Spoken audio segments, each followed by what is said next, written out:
आशा अम्रधन। समंदर गहरा की आशा गहरी। धरती भारी की आशा भारी। पहाड़ अविचल की आशा अविचल। फूल हल्का की आशा हल्की।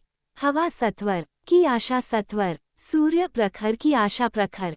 ईश्वर अमर या आशा अमर। कि किसी गांव के पुराने घूरे पर एक किसान की झोपड़ी थी। 60-65 बीघा मगरेटी पथरीली जमीन। मारवाड़ में बादलों के भरोसे पानी की बजाय दूसरे तीसरे बरस कर्रा या अकाल तो निश्चित टपकते हैं। इस जोखम से बचने के लिए नासमझ ने एक बनिए को बोहरा थर्प काटा। मिति और चक्रवृद्धि ब्याज की दर से कुआं खोदने का दुस्साहस किया। घुटने के बीच दबा बकरा कसाई के हाथ की छुरी से बचे तो 9 कूटी। मारवाड़ का किसान बोहरे के कान में खोंसी कलम से बचे।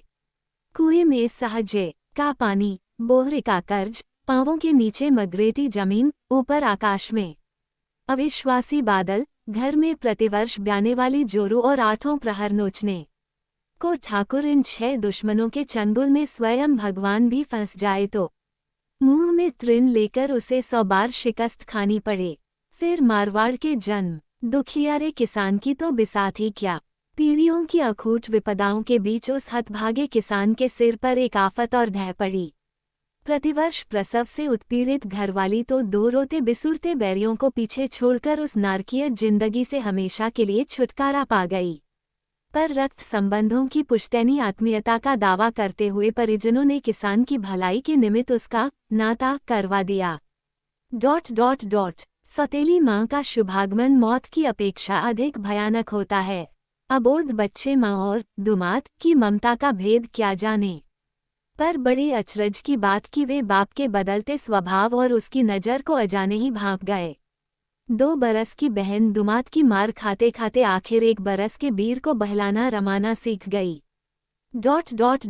यूं धड़कते आंसुओं, दुमात की खीज और मारपीट के बीच सचमुच 1 बरस बीत गया। बहन 3 बरस की हो गई और भाई 2 बरस का। बहन भाई की आंखों को निस्दिन बरसते देखकर बरखा बरसने से डर गई। किसानों की भूखी प्यासी आंखें हरदम रीते आकाश की ओर ताकती रहीं, पर बादलों के दर्शन नहीं हुए सो नहीं हुए। कुएं में सहजे का पानी तो बादलों के आसरे ही टिकता है। बनिए का ब्याज तो चालू था, मगर सहजे का पानी फूट गया और किसान की आंखों के स्रोत चारों ओर से खुल गए। यदि कुएं के साथ साथ आंखों का पानी भी समाप्त हो जाता तो उस हतभागे किसान के लिए आफत विपदाओं की आंच से बचना दूभर था। माँ बाप ने सलाह सूत विचार कर मालवा जाने का मानस बनाया। सद्व्यवहार, शिष्टाचार या दिखावा जैसी फालतू बातों से माँ का दूर दराज तक कोई सरोकार नहीं था। कसली वाणी में पति को अपने ओझर की बात बताई, इन जमदूतों को साथ ले तो मालवा में भी चैन नहीं मिलेगा। इन्हें यही मार मुँह खिसक जाए तो ठीक रहेगा। घरवाली के लक्षण जानते हुए भी उसके मुंह से ऐसी अनहोनी बात सुनकर एक बार तो वह भौचक रह गया। न वह कोई दुर्स्वप्न या आल जंजाल का भुलावा नहीं, प्रत्यक्ष निरावृत सच्चाई थी। फिर अनसुनी या अनदेखी कैसे करता। न चाहते हुए भी वह एड़ी से चोटी तक कांप गया। कौन जाने कब किस पर यह बिजली कड़क उठे। उसने सहज सामान्य रहने की असफल चेष्टा करते हुए अटकते अटकते कहा, गुस्सा आने पर तुझे कुछ भी होश नहीं रहता। क्या कह रही है तू। अपने ही जाए जन्मे बच्चों के साथ यह अक्रम कैसे करूं। लेकिन सौतेली माँ तो पूरे होश हवास में थी। बहुत सोच विचार के बाद वह इस नतीजे पर पहुंची थी। अपनी सुख सुविधा और स्वार्थ के परे उसे कुछ सूझता ही नहीं था। मानवीय संस्कारों का आधिपत्य ऐसा ही निर्मम और निर्वैयक्तिक होता है। तब क्या करती, क्या कहती बेचारी। उसे कहीं कुछ भी अनहोनी नजर आए तो उसका उद्विग्न होना स्वाभाविक था। नितांत नैसर्गिक भाव से उसने समाधान सुझाया, तुम्हें हाथ लगाने की भी जरूरत नहीं। मैं बड़ी सफाई से सारा काम सलटा दूंगी। आकाश वैसा ही अविचलित रहा। धूप उसी तरह चमकती रही। हवा अपनी चाल से बहती रही। मगर बाप के सांस उसांस में मामूली कठिनाई पैदा हो गई, जैसे गले में कहीं कुछ फंस गया हो। सहमति वाणी में कहा, इस अक्रम की खातिर मुझसे तो हाँ भी नहीं भरी जाती। बहुत कमजोर दिल है मेरा, तेरे जितनी हिम्मत नहीं है मुझमें। फिर माथे पर 16 हाथ के सूत का ये बोझ क्यों उठाए फिरते हो। ताने तिसने के लहजे में वह कहने लगी, हाथों में चूड़ियां डालकर लहंगे उड़नी का वेश पहन लो। गलती से तुम्हें पूछ बैठी, आज पता चला कि तुम कितने काया हो। ये बैन सुनाकर घरवाली बड़े रुआब से झोंपड़ी की ओर बढ़ी। पति ने साहस जुटाकर उसका हाथ पकड़ा, विगलित स्वर में बोला, भली मनुष्य, इन बच्चों पर नहीं, मुझ पर थोड़ी दया विचार। खामख्वाह ये बाल हत्याएं अपने माथे क्यों उड़ रही है? मेरा कहा मानता जुगत बताऊं। उसने तो कहीं किसी पोसाल में लिहाज मुरौवत की 12 खड़ी सीखी नहीं थी। पलटकर जवाब दिया, अपनी जुगत अपने पास रखो, इन सपोलों को मैं हरगिज साथ नहीं लूंगी। पति ने सफाई देते कहा, मैं साथ लेने की बात नहीं करता। हत्या का पाप भी न लगे और इन अभागों से पीछा छूट जाए, ऐसा उपाय बताऊं तो मानेगी।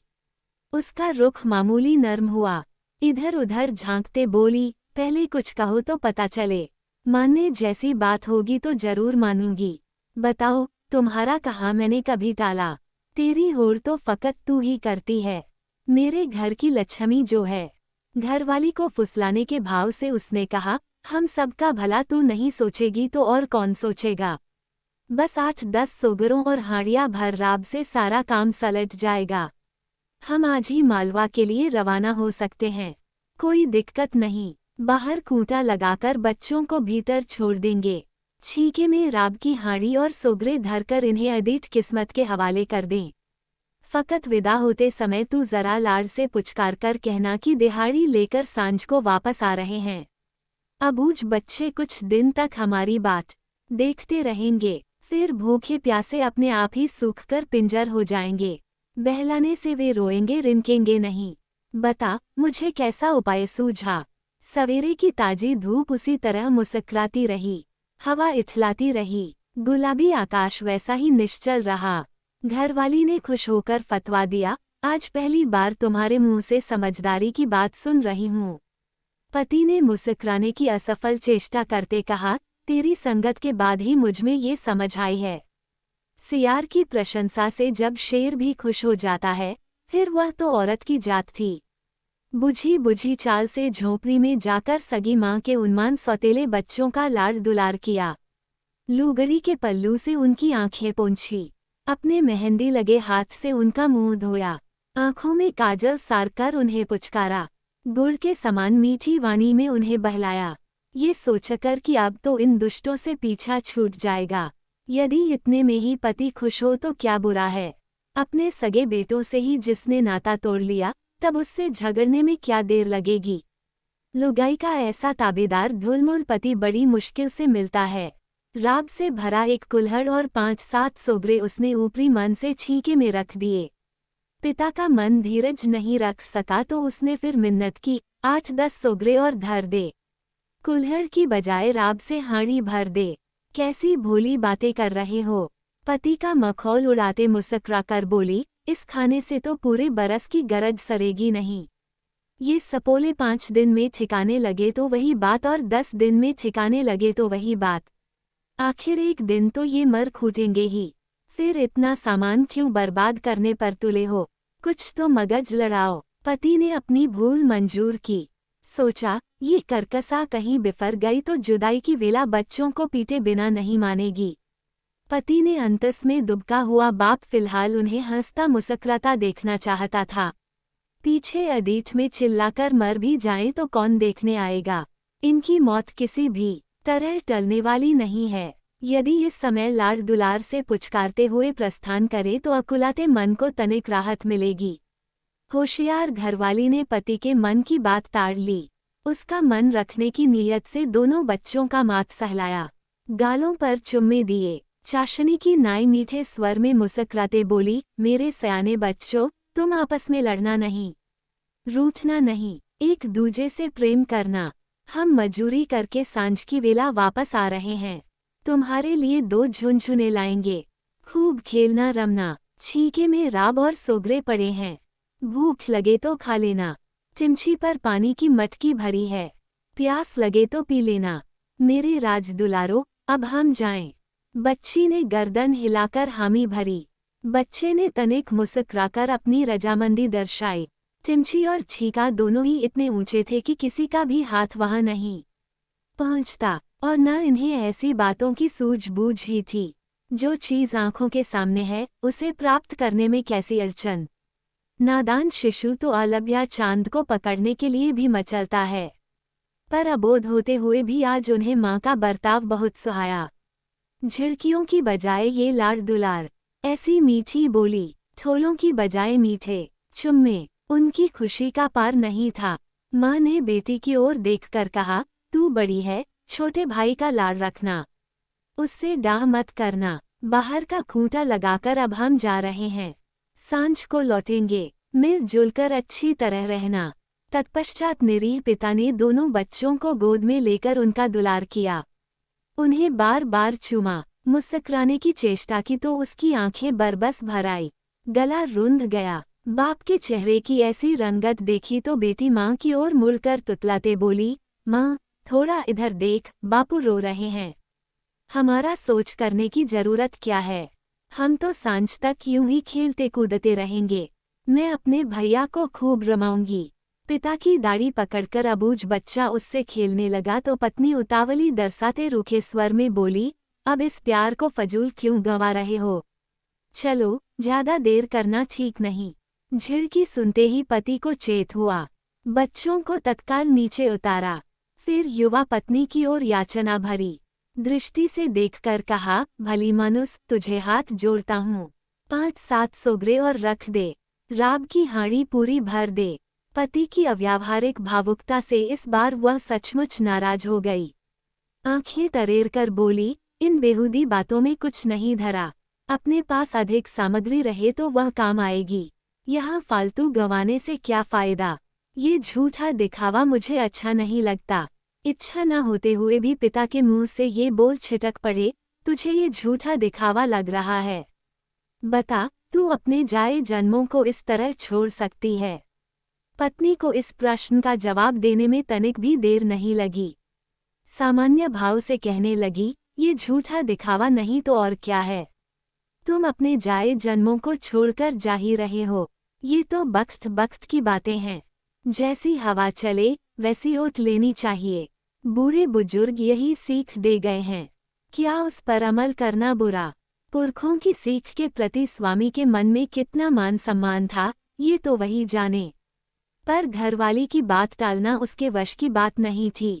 कूंटा लगने की खड़खड़ाहट सुनी तो बेटी ने उन्हें याद दिलाने के लिए जोर से कहा, बापू शाम को जल्दी आना, हमारे लिए झुनझुने लाना। कभी कभार शब्दों को कंठ से बाहर धकियाना भी पहाड़ को धकियाने जैसा दुश्वार हो जाता है। पिता ने होठों ही होठों में कुलबुलाते कहा, हाँ हाँ लाऊंगा। पीपल के पान फरफराते रहे, पंछी इधर उधर उड़ते रहे, धूप चटखती रही, हवा इठलाती रही। कुदरत के नैसर्गिक कार्य में कहीं कुछ भी व्यतिक्रम नहीं हुआ। सूरज की किरणों का मंथन जारी था और पति पत्नी अपनी राह चल रहे थे। घरवाली के सिर पर पाथेय की टोकरी थी, रसोई का और भी अट्रम सट्रम सामान भरा था, एक आध राली गुदड़ी भी बंधी थी। मजे से मन सवा मन का बोझ था। कुएं के जाव से आगे निकलते ही वह पीछे मुड़कर बोली, बोझ तो सारा मेरे माथे पर है, पर तुम्हारे पांव इतनी मुश्किल से क्यों उठ रहे हैं। पति ने सही जवाब देने की भरसक चेष्टा की, पर उससे कुछ भी बोला नहीं गया। भीतर का मवाद बाहर आने के लिए छटपटा रहा था, लेकिन परिणाम के भय से तमाम शरीर में सिहरन दौड़ गई। अदर मन की बात संवारते बोला, अपनी अथक मेहनत से खोदा कुआं छोड़ने पर टीस तो उठती ही है। पत्नी ने राहत की सांस ली, विमुक्त भाव से कहा, अब कहीं मन को चैन मिला। मैंने तो सोचा बात कुछ दूसरी ही है, पर कुएं में पानी न हो तो हम भी क्या करें। यदि कुएं का पानी नहीं खूटता तो जिंदा रहते उसे छोड़ते भला। लाचारी जो न कराए थोड़ा है। कुएं में पानी न हो तो उसमें धमाक देने से रहे। जाने अजाने ही पिता की दुखती रग छिड़ गई। कहने लगा, हाँ ये बात तो तेरी एकदम सही है। इस संसार में सारी माया पानी की है, बस पानी को तो पानी की माँ ने ही जना है। मरना अच्छा, पर भगवान किसी का पानी नहीं खुटाए। वो सही मायना समझ नहीं पाए। हमें हाँ मिलाते कहा, पानी खूटने पर ही तो हम यह आफत झेल रहे हैं। बादल जैसे भरतार ने भी जब मुंह मोड़ लिया, तब इन ना कुछ कुएं की क्या बिसात। अगले बरस सब बातें भली होंगी। बादल रूठ भले ही जाएं, पर वे सरब दुहाग नहीं देते। इसी सूखे खनक कुएं में अगले चौमासे खूब पानी होगा और हम इन्हीं हताश हाथों से कुआं सींचेंगे। हरी भरी फसल उपजाएंगे। फसल के दानों की नाई मेरी कोख भरेगी। बच्चे किलकारियां करते तुम्हारी गोद में खेलेंगे। तुम्हें बापू बापू कहकर पुकारेंगे। मचलेंगे। खिली हुई धूप मुस्करा रही थी। उन्मुक्त पवन मचल रहा था। हिरनों की टोली अपनी मौज में मलापती जा रही थी। पति ने अटकते अटकते कहा, हाँ ये बात तो होगी ही। दुनिया में एक दिन सब कुछ खूटता है, पर मनुष्य के मन से कभी आशा नहीं खूटती। यह अधर आकाश फकत आशा के सहारे ही जुगा जुगांतर से टिका हुआ है। फिर पत्नी के पास आकर उसने आग्रह किया, ला ये भार मुझे दे दे। तू काफी थक गई होगी। तुम इस भार की फिक्र मत करो। पति को आश्वस्त करते उसने कहा, बस तेज तेज कदमों से चलते रहो। मैं आसानी से थकने वाली नहीं हूँ। कोई 3-4 एक बांस ऊपर उड़ते हुए जंगली कौओं की पांत ने मानो उसकी बात का भरपूर समर्थन किया हो। क्रांव क्रांव क्रांव। पति ने चौंक कर ऊपर देखा तो जरूर, पर वह क्षण भर के लिए भी रुका नहीं। Dot dot dot. और यूं चलते चलते आकाश में चारों ओर सांझ घिर आई। एक गहर घुमेर बरगद की छांव में दोनों विश्राम करने के लिए बैठे। पश्चिम दिशा में हल्के सिंदूरी रंग की लाली फैल रही थी। पिता ने अनमने भाव से पूछा, बच्चे अपनी बाट जो रहे होंगे। रात का अंधेरा छाने पर वे जरूर रोएंगे, चिल्लाएंगे। कोई दयावंत उनकी पुकार सुनकर उन्हें अपने घर ले जाए तो कैसा उम्दा काम बने। पत्नी को हल्का सा झटका लगा, मानो माथे पर किसी ढीठ ततया ने डंक मार दिया हो। क्षण भर के लिए वह तिलमिला उठी। फिर एक गहरा उच्छ्वास भरकर तिक्त वाणी में कहने लगी, इतनी दूर आने पर भी तुम्हारे मन में वही कसमसाहट टीस रही है। ऐसा ही स्नेह उमड़ रहा है तो वापस लौट जाओ। अभी तो कुछ नहीं बिगड़ा। पति ने गर्दन हिलाते सफाई देनी चाहिए, वापस लौटने की बात मैंने कब कही।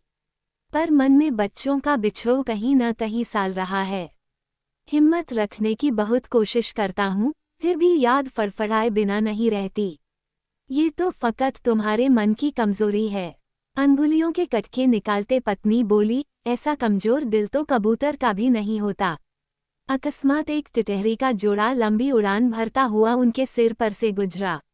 अपने बच्चों से मिलने की उमंग में उनके हर्षातिरेक का रोर पिता के कानों को बींध सा गया। धुंधलाए आंखों से उनकी ओर इशारा करते कहा, देख ये पंछी भी अपने बच्चों से मिलने की खातिर लौट रहे हैं। उसने ऊपर देखने की जरूरत भी नहीं समझी। पति के ये का मरम वह यूं ही भांप गई। प्रतिवाद करते बोली, बेचारे ये पंछी जिनावर आदमी की जरूरत और चिंता के बारे में क्या समझें, क्या जाने। इनमें इतनी बुद्धि ही कहाँ है जो दूर की सोच सकें, भविष्य की सार संभाल कर सकें, उसे संवार सकें। और तो और ये पानी तक भरकर नहीं रख सकते। हर बार प्यास लगने पर पानी की टोह में भटकते रहते हैं। और आदमी अपनी सुविधा के लिए परिंदे में पानी भरकर रखता है, टांका और कुआं खुदवाता है। ऊंट, हाथी और घोड़े उनकी जरूरतों के लिए नहीं, आदमी की खातिर अपनी पीठ पर बोझा ढोते हैं। अपने गले उतरेगा तो अपनी भूख मिटेगी। आदमी का मगज मिला है तो आदमी की तरह सोचो, समझो। पति ने मन ही मन फिर अपनी भूल मंजूर की। सांझ का धूमिल अंधियारा धीरे धीरे गहराने लगा था और उधर बच्चों की झोपड़ी में गोधूली का उजास सिमटने लगा तो अटपटी वाणी में भाई ने पूछा, सांझ ढलने में अब कितनी देर है? माँ और बापू कब आएंगे? भाई को आश्वस्त करने के लिए बहन पुचकार कर बोली, सांझ तो उनके आने पर ही होगी। उनके आए बिना भला सांझ कैसे हो सकती है? आधी रात ढलने पर उसने फिर पूछा, क्या सांझ हो गई? बहन उसे थपथपाते कहने लगी, सांझ पड़ती तो माँ बापू आ नहीं जाते। अभी सांझ होने में काफी देर है। और उस झोंपड़ी में पूरे बरस तक सांझ पड़ी ही नहीं। उन बच्चों का अडिग विश्वास था कि सांझ पड़ती तो उनके माँ बाप जरूर आते। छीके में सोगरे और राब थी। चिमची पर पानी की मटकी पड़ी थी। पर 12 महीनों तक उन्हें किसी तरह का कोई अभाव महसूस नहीं हुआ। न उन्हें कभी भूख लगी और न प्यास। बहन बार बार भाई से पूछती रही, भूख लगे तो मेरे वीर तू रोना मत, छीके में खाना पड़ा है। प्यास लगे तो तरसना मत, मटकी में पानी भरा है। पर बहन के लाडले वीर को न कभी भूख लगी और न कभी प्यास, और न वो कभी रोया। पर वह बार बार बहन से पूछ अवश्य लेता, क्या अब तक सांझ नहीं हुई? और बहन हर बार एक ही जवाब देती, कहाँ हुई? सांझ होती तो माँ बापू घर आ नहीं जाते। बाकी सारी दुनिया में तो हमेशा बख्तसर दिन उगता और बख्तसर ही ढलता, हमेशा बख्तसर ही सांझ होती। पर उन अनाथ बच्चों की झोपड़ी में 12 महीनों तक लंबा ही लंबा दिन खींचता रहा। पूरे 1 बरस के उपरांत ऋतुओं का प्रत्यावर्तन संपन्न हुआ। सावन भादों के दौरान काले कजरारे बादल धरती पर ऐसे बरसे कि कुछ मत पूछो, मानो समंदर ही उलट पड़ा हो। दोनों पति पत्नी छलकते मन से अपने गांव लौट रहे थे। बादलों के पानी का परस पाते ही धरती तो जैसे मुंह बोलने लगी। पत्नी की गोद में 4 महीनों का नन्हा बाल गोपाल था। आकाश के बादलों में मीठा पाला पानी था। माँ के भरे भरे स्तनों से अमृत के उन्मान दूध रिस रहा था। हुलसित धरती को ठोकरें मारती, पल्लू के फटकारे देती वह मस्तानी गति से चल रही थी। अपने कुएं की बाड़ के पास आते ही जब माँ की गोद में ऊँघता बच्चा रोया तो उसका रिरियाना सुनकर बाप की आंखों में आंसू छलक आए। वह रूधे गले से बोला, तेरा दिल बहुत मजबूत है और मैं बेहद डरपोक हूँ। अब तो वे दोनों सूखकर कंकाल हो गए होंगे। पहले तू झोपड़ी में जाकर उन्हें बाहर फेंकना, मुझसे नहीं फेंके जाएंगे। बस इतनी दया और कर दे तो तेरा एहसान कभी नहीं भूलूंगा। इसमें दया और एहसान की क्या बात? पतिव्रता जोरू विनम्र स्वर में बोली, पति का कहना तो औरत को मानना ही पड़ता है। मुझे यूं भी घर का फूस कचरा साफ करना है, इसमें हिम्मत जैसी कोई बात नहीं। तुम कन्हैया को कुछ देर गोदी में रखना, मैं सारा काम सुथराई से सलटा दूंगी। बादलों में छिपे सूरज की धूप आंख मिचौनी खेल रही थी। कभी कभार बिजली कड़क उठती। अलसाई हवा ठंडी ठंडी सांस ले रही थी। बबूल के नीचे छतरी ताने मोर नाच रहा था। पत्नी तेज तेज कदमों से और पति सिहरते धूजते पांवों से झोपड़ी के पास पहुंचे तो उन्हें भीतर कुछ फुसफुसाहट सुनाई दी। कानों पर यकायक भरोसा नहीं हुआ। बाहर का खूंटा जस का तस लगा हुआ था। आंखों पर अभरोसा भी कैसे करें? कहीं भूत पलीतों की लीला तो नहीं है? माँ कच्ची दीवार से कान सटाकर सुनने लगी। सचमुच झोपड़ी के भीतर किसी बच्चे की आवाज सुनाई दी, माँ बापू क्यों नहीं आए? क्या अब तक सांझ नहीं हुई? बच्ची ने लाड़ से दुलराते धाधास बंधाया, मेरे लाडले वीर, अभी सांझ कहाँ हुई? सांझ होती तो माँ बापू वापस आते नहीं क्या? तू थोड़ी हिम्मत रख, वे हमारे लिए 2 झुनझुने लाएंगे। बच्चे ने हठ किया, दोनों झुनझुने मैं लूंगा। हाँ, दोनों ही तू लेना। बच्ची ने उत्साह से कहा, झुनझुने तुझसे बढ़कर थोड़े ही हैं। भूख लगे तो मुझे बता देना, प्यास लगे तो चुप मत रहना। छीके में रोटियां और राब पड़ी है, चिमची पर मटकी धरी है। माँ के कानों में जैसे किसी ने उबलता तेल उड़ेल दिया हो। उसके पास ही हतप्रभ सा बाप खड़ा था, गुमसुम, संज्ञा विहीन। उसके मन में खुशी अधिक हुई, दुख अधिक हुआ कि अचरज अधिक हुआ, खुद उसे भी कुछ पता नहीं चला। माँ ने उतावली से खूंटा खोला। खड़खड़ाहट सुनकर दोनों भाई बहन खुशी में तालियां बजाते हुए नाचने लगे। सांझ हो गई, सांझ हो गई। माँ बापू आए, हमारे लिए झुनझुने लाए। पर झुनझुना के बदले उनके गालों पर 2-2 तमाचे इनायत हुए। रोष के मारे वह दांत पीसते बोली, दुष्ट हरामजादो, तुम अभी तक जीवित हो, मरे नहीं। तुम शैतानों से तो मौत भी बिदकती है। माँ का इतना कहना हुआ कि दोनों बच्चे चक्रघिन्नी खाकर अदर नीचे लुढ़क पड़े। माँ का विकराल रूप देखकर मौत ने उन्हें तुरंत गले लगा लिया। बाप ने पागल की नाई उन्हें खूब झिंझोड़ा, तब भी उनकी आंखें नहीं खुलीं। मानो विश्व जगत के समूचे आलोक को वे अपने भीतर लील रही हों। कुदरत किसी के लिए भी आहत या संतप्त नहीं होती। वह तो अपनी मौज से अपने हर कार्य व्यापार में मशगूल रहती है। उसकी मौज हो तो बरसे, न हो तो सूखा पड़े। पर उस दिन वह अपनी मौज में झमाझम बरस रही थी। बादल अपनी गर्जन तर्जन में मगन थे। बिजलियां रह रहकर अपनी मौज में दमक रही थीं। बाहर धरती की सोंधी गंध महक रही थी और झोंपड़ी के भीतर हाड़ी में राब की फफूंद मार धधक रही थी। सोगरों पर दीमक की परतें उभर आई थीं और चिमची पर रखी मटकी का पानी मटकी में ही निःशेष हो गया था।